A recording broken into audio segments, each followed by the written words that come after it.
जहाँ स्मार्ट शहर और गांव डिजिटल हो रहा है, उद्योग लग रहा है, रोजगार बढ़ रहा है, युवाओं का हर सपना साकार हो रहा है। ये झारखंड भी अपना आत्मनिर्भर बन रहा है, खुशहाली छाई है चाहो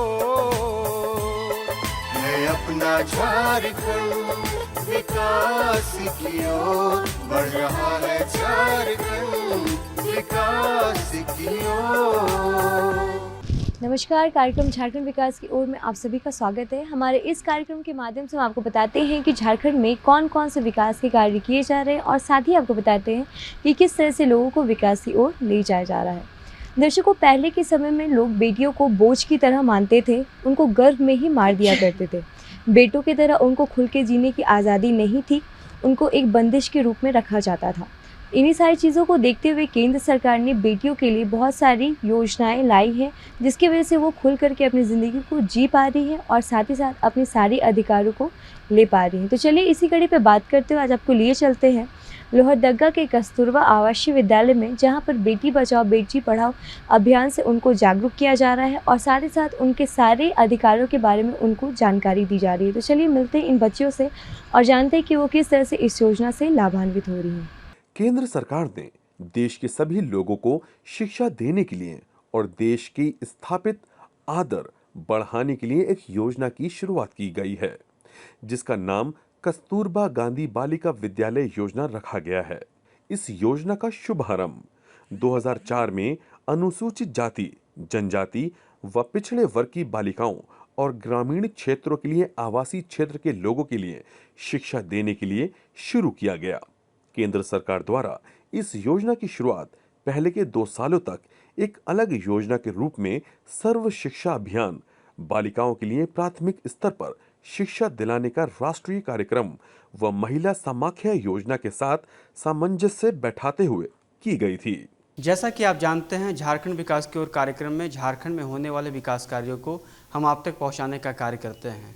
इसी कड़ी में हम आप पहुंचे हैं लोहरदगा जिला के भंडरा प्रखंड के कस्तूरबा गांधी आवासीय बालिका विद्यालय में, जहां पे कस्तूरबा जी के सपनों को यहाँ की लड़कियां साकार कर रही हैं और सरकार की एक महत्वपूर्ण योजना है बेटी बचाओ बेटी पढ़ाओ। तो आइए हम जानते हैं कस्तूरबा गांधी आवासीय बालिका विद्यालय में पढ़कर लड़कियों का किस तरीके से विकास हो रहा है, लड़कियाँ किस तरीके से पढ़ रही हैं, उनका सर्वांगीण विकास किस तरीके से हो रहा है। आइए यहाँ की लड़कियों से हम जानते हैं। कस्तूरबा गांधी विद्यालय की बात करते हैं तो आपके विद्यालय में पढ़ाई के साथ और क्या क्या चीज़ सीखने को मिलता है यहाँ पे? मेरे विद्यालय में पढ़ाई के साथ साथ हर क्षेत्र यानी कि खेल कूद के क्षेत्र में भी, और जैसे कि पेंटिंग और निबंध, यानी कि हर क्षेत्र, जैसे कि अभी हम लोग को खेल कूद के क्षेत्र में जो खेलो झारखंड हुआ था नेक्स्ट ईयर, उसमें हम लोगों को मतलब खेल के प्रति भी जागरूक किया गया कि बताया गया कि बेटियां पढ़ाई के साथ साथ हर क्षेत्र में आगे आ सकती है। और लड़कियों को पढ़ना क्यों जरूरी है? पर एक शिक्षित महिला हम लोग को बनने के लिए पढ़ना बहुत ज़रूरी है, क्योंकि हम जो अपने आने वाले जनरेशन है उनको भी शिक्षित कर सकते हैं। और हम लोग को इसलिए पढ़ना ज़रूरी है क्योंकि जो हम लोग का मानसिक और शारीरिक यानी कि विकास है, उसको जानने के लिए भी हम अपने बच्चों को या तो फिर अपने भावी पीढ़ी को ये भी बता सकते हैं कि पढ़ाई बहुत ज़रूरी है। कितने भाई बहन आप लोग हैं? हम लोग दो भाई और 3 बहन। आपके माता पिता कभी अंतर करते हैं भाई बहन में? हाँ करते हैं अंतर। जी हाँ। कैसा लगता है आपको जब आपके माता पिता अंतर करते हैं कि ये बेटा है और ये बेटी है? तो लगता है कि मतलब एक कुछ अच्छा महसूस नहीं होता है, यानी कि जब मेरे पापा बोलते हैं कि वो बेटी है ये बेटा है, और वो लोग का मतलब जो बोलते हैं ना कि उनका जो प्रिपरेशन रहता है कि एक दूसरे के प्रति प्यार करने का, यानी कि बहुत पहले से लड़कों और लड़कियों में भेद किया जाता है कि लड़की है तो उसको गुड़िया ही देना चाहिए और लड़का है तो उसको खिलौना यानी कि गाड़ी, ये भी। और प्यार करने में भी, यानी कि पहले जो माता पिता थे वो लोग बेटियां को पढ़ाते नहीं थे। वो लोग मतलब जब उनका आयु 10 या 12 वर्ष होता था तो उनको उनका विवाह कर दिया जाता था और उन्हें शिक्षा भी नहीं दी जाती थी। तो वैसे माता पिता को क्या बताना चाहती है, दूरदर्शन के माध्यम से क्या कहना चाहती है, जो अभी भी बेटे बेटी में अंतर करते हैं, बेटियों को पढ़ाते नहीं हैं, बेटियों की शादी कर देते हैं, उन माता पिता को क्या कहना चाहती हैं? मैं उन माता पिताओं से उनको ये बताना चाहती हूँ कि वे जितना हो सके अंतर ना करें अपने बच्चों में, कि वो बेटी है या बेटा, वे सभी को शिक्षा दे, यानी कि वो पढ़ाई, बेटी को भी पढ़ाए और बेटे को भी पढ़ाए, ताकि जो बेटी है वो शिक्षित होकर अपनी भावी पीढ़ी या तो अपनी ससुराल, या तो अगर एक शिक्षित महिला, अगर हम पढ़े लिखे हैं, हम लोग को नौकरी ना भी मिले तो भी हम अपने बच्चों को पढ़ा सकते हैं। आप बड़ा होकर क्या बनना चाहती हैं? मैं बड़ी होकर डॉक्टर बनना चाहती हूँ। क्यों डॉक्टर बनना चाहती हैं? मैं समाज का सेवा करना चाहती हूँ। और अभी आप स्वास्थ्य मंत्री भी हैं, हाँ, तो क्या बतलाती है बच्चों को स्वास्थ्य के बारे में? मैं बताती हूँ कि यानी कि किसी का भी जब तबीयत खराब होता है तो मेरे पास आती है और हमको बताती है कि दीदी मेरा तबीयत खराब है, तो मैं उसे मिस को बता के उन लोगों को दवा देती हूँ, और अगर ज़्यादा उन लोगों का तबीयत खराब होता है तो फिर वो लोग को अस्पताल भेज दिया जाता है। कस्तूरबा गांधी बालिका आवासीय विद्यालय में बेटी बचाओ बेटी पढ़ाओ के तहत यहाँ की बेटियों को लाभ मिल रहा है। इन विद्यालयों की स्थापना का बीज 1989 में शुरू हुए महिला समाख्या कार्यक्रम के दौरान बोया गया। बहुत सारी लड़कियां ऐसी होती हैं जो पढ़ना तो चाहती हैं, लेकिन उन लोगों के पास पढ़ाई के कोई साधन नहीं होते, जिस कारण वो पढ़ाई नहीं कर पाती हैं, लेकिन वो पढ़ने में इच्छुक होती हैं। उन्हीं लड़कियों को जो पढ़ना चाहती हैं, वैसी लड़कियों के लिए ये कस्तूरबा जैसे विद्यालय खोले गए हैं, ताकि वो ताकि वैसे बच्चे जो पढ़ना चाहते हैं वो यहाँ आकर पढ़ सके और अपना भविष्य बना सके। आप बड़े होकर क्या बनना चाहती हैं? जी, बड़ी होकर हम एक डॉक्टर बनना चाहते हैं और उन लोगों की सहायता करना चाहते हैं जो असहाय हैं, क्योंकि बहुत सारे लोग ऐसे होते हैं जिनके पास पैसे तो नहीं होते इलाज कराने के लिए, और आजकल का जनरेशन ऐसा है कि महंगाई बहुत ज़्यादा बढ़ती जा रही है, तो हम चाहते हैं कि एक डॉक्टर बने और उन लोगों की मदद करे जो असहाय हैं। अगर यहाँ की पढ़ाई की बात करें, खान पान की बात करें, सुविधाओं की बात करें, तो कितना अच्छा यहाँ पे है? जी, यहाँ पे कुछ ना मिलने से अच्छा बहुत ही अच्छा है। जैसे कि हम लोगों को यहाँ पे पढ़ाई की बहुत अच्छी सुविधा मिल रही है, साथ ही हम लोगों को यहाँ पे बहुत सारे अच्छी चीज़ें सीखने को मिल रही है। जैसे कि शायद हम लोग गांव में होते तो हम लोग को ये पता नहीं होता कि अनुशासन क्या होता है, किस तरह से हम यहाँ पे जैसे देखते हैं कि कचड़ों को हमेशा डस्टबिन में ही डालना चाहिए। हम लोगों को वो गाँव में पता नहीं होता, हम लोग कहीं भी खाएँ पिएँ और बस फेंक देते हैं, उससे बहुत सारी समस्या भी पैदा होती है। लेकिन यहाँ पर आए तो हम लोग अनुशासन के बारे में जाने, हम लोगों को बहुत सारी सुविधाएं मिल रही हैं। हम लोगों को हमारी जो शिक्षिकाएं हैं वो हम लोगों को अच्छी अच्छी बातें बताती हैं कि अगर हम अनुशासन में रहते हैं तो हमें वो पूरे जीवन भर काम देगा, क्योंकि जब भी कोई व्यक्ति अनुशासन में रहता है तो वो व्यक्ति कहीं पे भी किसी के भी सामने उसे झुकने की ज़रूरत नहीं होती, क्योंकि वो खुद जानता है कि हम किस तरीके से, क्योंकि वो पहले से ही अनुशासन में है तो वो जानता है कि हमें किस तरीके से काम लेना चाहिए या फिर। अगर हम लड़कियों की शादी की बात करते हैं, माननीय प्रधानमंत्री और मुख्यमंत्री जी का कहना है पहले पढ़ाई फिर विदाई, तो लड़कियों की शादी की उम्र कितनी हुई है? जी, लड़कियों की शादी की उम्र 18 साल होनी चाहिए। क्या होता है इस अगर उससे पहले अगर शादी हो जाती है तो क्या नुकसान होता है? अगर उनसे 18 वर्ष से पहले उनकी शादी हो जाती है उस वक्त वो नाबालिग होते हैं, जिनसे वो बहुत सारी लड़कियां होती हैं जो कम उम्र में अगर माँ बन जाती हैं तो उन लोगों के शरीर में बहुत प्रभाव पड़ता है, साथ ही बच्चों को भी उससे खतरा होता है माँ। और उस वक्त अगर कोई महिला गर्भवती हो जाती है तो उससे माँ और बच्चों दोनों को भी खतरा होता है। बेटी बचाओ बेटी पढ़ाओ से आप क्या समझती हैं? जी, बेटी बचाओ बेटी पढ़ाओ से तो हम यही समझते हैं कि लड़कियों को पढ़ाना बहुत ही ज़रूरी है, क्योंकि जब लड़कियां शिक्षित होंगी तो पहले था कि केवल जैसे ओलंपियाड वगैरह हो गया उसमें केवल लड़कों को ही वहाँ पे खेलने या फिर देखने दिया जाता। पहले तो ऐसा था कि लड़कियों को वहाँ पे देखने तक नहीं दिया जाता था, लेकिन अब जो है वो लड़कियाँ क्या करती हैं कि लड़कियाँ वहाँ पर जा कर के खेलती भी हैं और साथ ही हमारे देश का नाम भी रोशन करती हैं। जैसे कि पीवी सिंधु, सानिया मिर्जा, ये सभी हमारे देश का नाम भी रोशन कर रही हैं। साथ ही लड़कियां जो है वो लड़कों से आज कंधे से कंधे मिलाकर चल रही हैं। वो अभी किसी भी क्षेत्र में देखा जाए तो लड़की जो है वो लड़के से कम नहीं है। महिला समाख्या का उद्देश्य 10 अलग-अलग राज्यों के शैक्षिक दृष्टि से पिछड़े विकास खंडों में महिलाओं को संगठित कर उनका सशक्तिकरण था। इस उद्देश्य को प्राप्त करने के लिए महिला समाख्या ने शिक्षा को समग्र उत्थान का माध्यम माना। शिक्षा को साक्षरता कौशल प्राप्त करने के परे प्रश्न पूछने, मुद्दों और समस्याओं का विश्लेषण कर सामूहिक समाधान निकालने के नजरिए से देखा गया। जी, बड़ी होकर मैं टीचर बनना चाहती हूँ। जी, टीचर जिसमें कि बहुत सारे अशिक्षित लोग हैं, जिसको शिक्षित करना, जानकारी देना, जो गलत चीज़ है उसके बारे में सही चीज़ बताना। माननीय मुख्यमंत्री जी कहते हैं पहले पढ़ाई फिर विदाई, तो लड़कियों को पढ़ना कितना जरूरी है, अगर वो पढ़ती हैं तो उससे क्या फायदा होता है? जी, पढ़ने से माना जाता है, पहले के लोग मानते थे कि पहले बस लड़कों को महत्व देते थे, लेकिन अब का डेट में लड़कियों को भी लड़के के समान माना जाता है, जिसमें लड़की अपना पढ़ाई लिखाई करके अपने पैरों में खड़ा हो सके और अपना खर्च खुद निकाल सके और दूसरों पे निर्भर ना रह सके।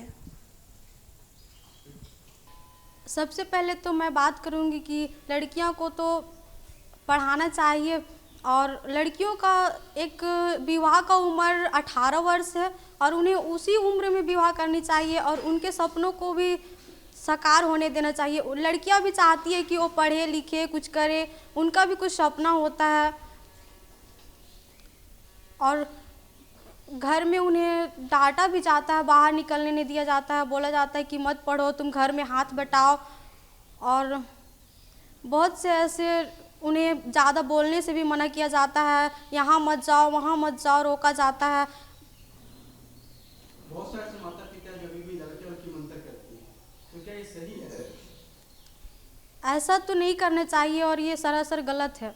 क्या इससे अगर आप लड़की है, आपके माता पिता आपको मतलब मना करेंगे तुम ये काम मत करो, तुम यहाँ मत जाओ, तो उससे मनोविज्ञान पे क्या असर पड़ता है? लड़कियों किस तरीके से मतलब कि वो कहीं न कहीं मानसिक हो जाता है कि नहीं लड़की हमको ये काम नहीं करना है, कितना विकास होता है इससे? इससे लड़कियों का तो मनोबल टूट ही जाता है, वो अपने आप से भरोसा खो देती है कि वो कुछ कर पाएगी। वयस्क लड़कियों की शिक्षा में एक बड़ी चुनौती थी लड़कियों की असुरक्षा एवं माता पिता में उसको लेकर भय को खत्म करना और उन लड़कियों को वापस लाना जो विद्यालय जाना छोड़ चुकी थीं।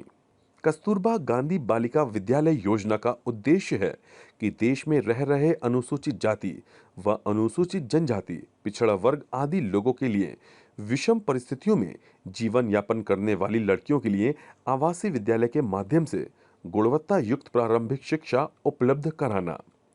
सर, लड़कियों के जीवन के लिए शिक्षा बहुत ही महत्व है, क्योंकि पहले के डेट में क्या होता था कि लड़कियों को जन्म से पहले ही मार दिया जाता था और उन्हें शिक्षा प्राप्ति की छूट भी नहीं होती थी। उनके माता पिता का यह सोच होता था कि अगर उन्हें ज़्यादा शिक्षित किया जाए तो उनका विवाह नहीं होगा, वे अब माता पिता को बातों को नहीं मानेंगे। पर आज का डेट में ऐसा नहीं है, क्योंकि शिक्षा के बिना इंसान का ज्ञान अधूरा होता है, उनका जीवन अधूरा होता है, वे अपने सपनों को साकार नहीं कर पाती है। और इसलिए इसी को देखते हुए हमारे देश के भारत सरकार द्वारा लड़कियों को पढ़ने के लिए अनेक सुविधाएं प्राप्त की गई है, जैसे कि कस्तूरबा गांधी बालिका विद्यालय। इसमें लड़कियों को मुफ्त में शिक्षा प्राप्त की जाती है। जो लड़कियां घर में रहकर अपनी पढ़ाई पूरी नहीं कर पाते हैं, उन्हें आने जाने में असुविधाएँ होती है, वे अपने ज़रूरतों के सामान को नहीं खरीद पाते हैं, वो इस कस्तूरबा गांधी बालिका विद्यालय में मुफ्त रूप से पढ़ाई कर पाते हैं। आप बढ़कर क्या बनना चाहती हैं? सर, मैं एक इंडियन आर्मी बनना चाहती हूँ। आर्मी में आना चाहती हैं? सही है सर। तो क्या आर्मी जाकर क्या संदेश लड़कियों का, जो अभी भी लड़की जो है घर में रहती हैं, लड़कियों को क्या संदेश देना चाहती हैं आप प्रदर्शन के माध्यम से? समाज का मानना है कि लड़कियां कुछ नहीं कर पाती है, पर आज का डेट में ऐसा बिल्कुल भी नहीं है। लड़कियां हर क्षेत्र में आगे बढ़ रही है, जैसे कि खेल के क्षेत्र में आए दिन हमें देखने को मिलता है कि बेटियां अंतर्राष्ट्रीय स्तर पे जाके अपना फतेह लहरा रही हैं। तो देखा दर्शकों आपने किस तरह से लोहरदग्गे के कस्तूरबा आवासीय विद्यालय में बेटियों को बेटी पढ़ाओ और बेटी बचाओ अभियान से जागरूक किया जा रहा है और साथ ही साथ उनको उनके सारे अधिकारों के बारे में बताया जा रहा है। तो चलिए अपने कार्यक्रम को थोड़ा सा आगे बढ़ाते हैं और आपको लिए चलते हैं लोहरदग्गे के ही बलसोता ग्राम में रह रहे उन ग्रामीणों के पास जो कि बिरसा हरित ग्राम योजना से लाभान्वित हो रहे। बिरसा हरित ग्राम योजना एक ऐसी योजना है जिसके अंतर्गत किसानों को बंजर ज़मीनों पर आम की बागवानी करने के लिए दी जाती है। इसके अंतर्गत उनकी आय में भी वृद्धि हो रही है और साथ ही साथ उनको खेती में भी काफ़ी हद तक राहत मिली है। तो चलिए मिलते हैं इन ग्रामीणों से और जानते हैं कि वो किस तरह से बिरसा हरित ग्राम योजना से लाभान्वित हो रहे हैं। जोहार, झारखंड विकास की ओर कार्यक्रम में आपका स्वागत है। मैं हूं नीरज। आज हम आप पहुंचे हैं लोहरदगा जिला के भंडरा प्रखंड के भौरों पंचायत के बलसोता गांव में।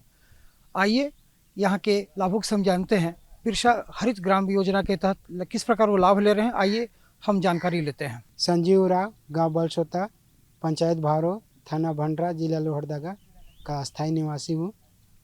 जो ये आम बागवानी लगा है, पहले इसे बंजर भूमि था और खेती लायक करने जैसा नहीं था। और ये जितना बाउंड्री देख रहे हैं ना, ये सब सरकारी की तहत से ही बाउंड्री का लेबर, सिंचाई उचाई करने का लेबर और जितना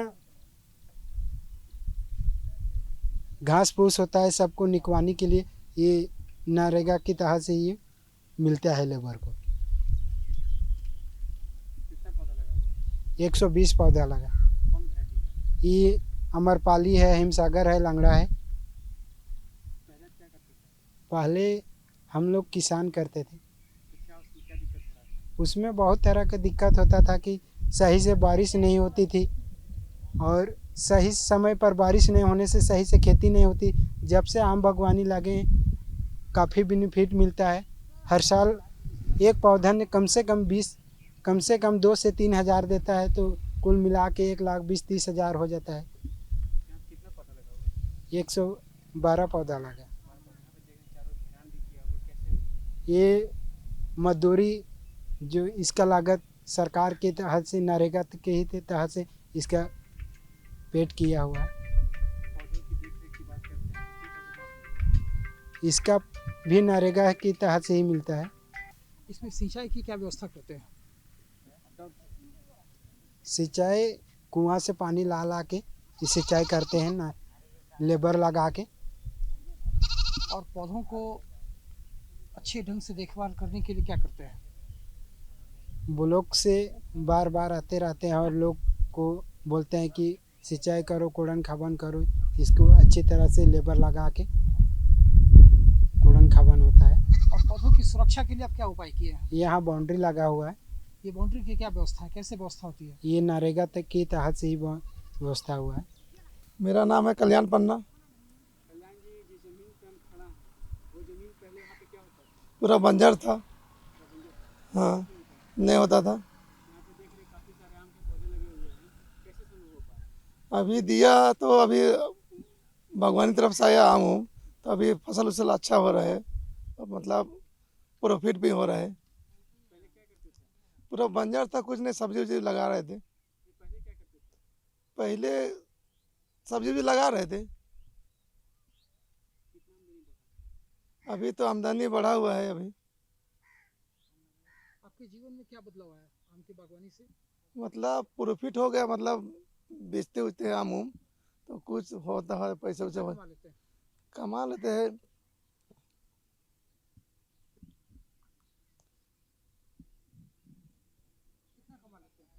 कमा तो घर बसर चलता है।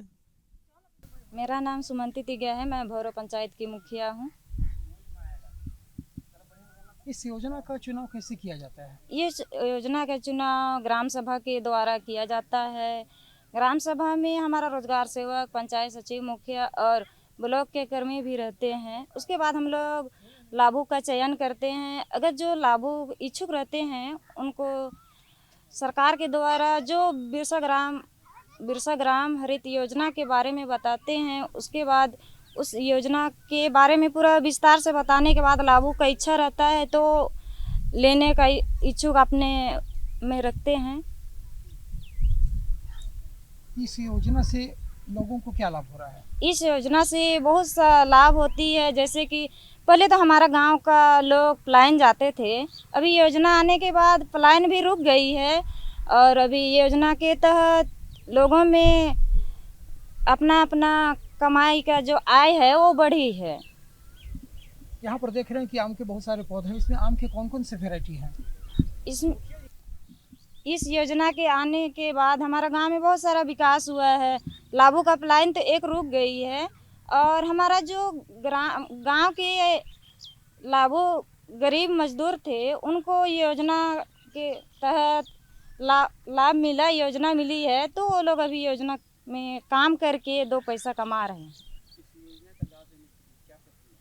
ये योजना को लाभ लेने का प्रक्रिया बस डिमांड निकालना होता है, उसमें रोजगार सेवा डिमांड निकालते हैं, मेट रहते हैं, मेट मास्टर रोल भर के देते हैं और डिमांड छोड़ने के बाद पेमेंट हो जाता है। इसमें मेरा भूमिका है कि लाभुक जो कम करते हैं उसका पूरा मास्टर रोल भर की हाजिरी बना के आता है तो हम पेमेंट कर देते हैं। मेरा नाम लक्ष्मी राव है, मैं बलसोता सोना टोली की रहने वाली हूँ। पहले जब ये योजना लागू नहीं हुआ था तब हम लोग, हमारे गांव के बहुत सारे लोग लोहरदगा यहाँ वहाँ काम करते थे, लेकिन जब से ये योजना लागू हुआ है तब से यहीं काम मिलता है, 2-4 पैसा कमा लेते हैं। तो दर्शकों, आपने हमारे आज के कार्यक्रम में देखा लोहरदगा के कस्तूरबा आवासीय विद्यालय में जहां पे बेटियों को बेटी पढ़ाओ और बेटी बचाओ अभियान से जागरूक किया जा रहा है, और साथ ही साथ आपने देखा लोहरदगा में ही रह रहे उन ग्रामीणों के बारे में जो कि बिरसा हरित ग्राम योजना से लाभान्वित हो रहे हैं। तो दर्शकों, हमारे आज के कार्यक्रम में फिलहाल इतना ही। आज के लिए हमें दीजिए इजाज़त। नमस्कार। अपना झारखंड विकास की ओर बढ़ रहा है, झारखंड विकास की ओर।